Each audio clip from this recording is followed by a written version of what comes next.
नमस्कार मित्रांनो, मी हिमालय सोनवणे.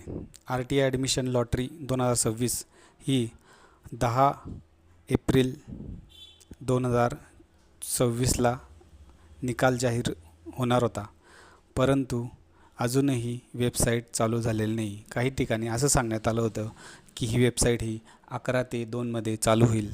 काही ठिकाणी असं सांगण्यात आलं होतं की वेबसाईट ही 2 ते 4मध्ये चालू होईल.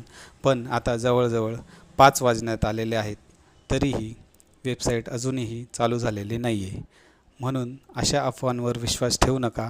RTI ॲडमिशन ह्या पोर्टलवर जाऊन तुम्ही स्वतःही चेक करू शकतात. अजूनही वेबसाईट ही चालू झालेली नाही आहे.